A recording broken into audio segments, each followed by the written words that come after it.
Assalamualaikum warahmatullahi wabarakatuh. Methods of education, Asian versus West. A teacher from the Western country recently visited an elementary school in an Asian country. In one class, she watched six young children as they learned to draw a cat. The teacher drew a big circle on the blackboard, and 60 children copied on their papers. The teacher drew a smaller circle on top of the first and put two triangles on top of it. The children do in the same way. The lesson continued until there were 61 identical cats in the classroom.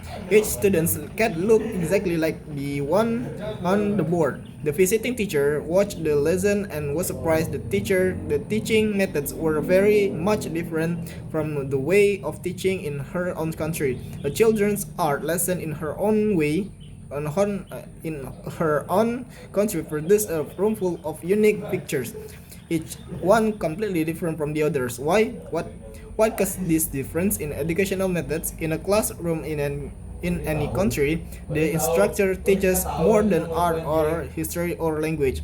He or she also teaches cultures, the ideas of beliefs of that society. Each educational system is a mirror that reflects the culture of the society. In a society such as United States or Canada, which has many national, religious, and cultural differences, people highly value individualism, the differences between people. Teachers place a lot of importance on the quality that make each student special. The educational system in these countries show these values. Students do not memorize information. Instead, they work individually and find answers themselves.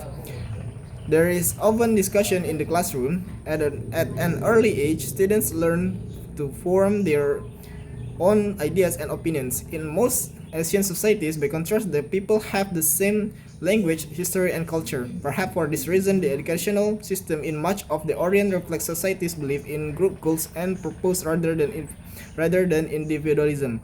Children in China, Japan, and Korea often work together and help each other on assignments. In the classroom, the teaching methods are often very formal. The teacher lectures and the students listens. There is not much discussion. Instead, the students recite rules or information that they have memorized. There are advantage and disadvantage to both of the system of education. For example, one advantage to the system is in Japan is that students there learn much more math and science than American students learn by the end of high school. They also study more hours each day and more days each year than not Americans do. The system is difficult, but it prepares students for a society that values discipline and self-control. There is, however, a disadvantage. Memorization is an important learning method in Japanese school. Yet many students say that after an exam they forget much for the information that they have memorized. The advantage of the educational system in North America, on the other hand, is that students learn to think for themselves. The system prepares them for society that values creativity ideas. There is, however, a disadvantage. When students graduate from high school, they haven't memorized as many basic rules, facts as students in other countries have. Wassalamualaikum warahmatullahi wabarakatuh.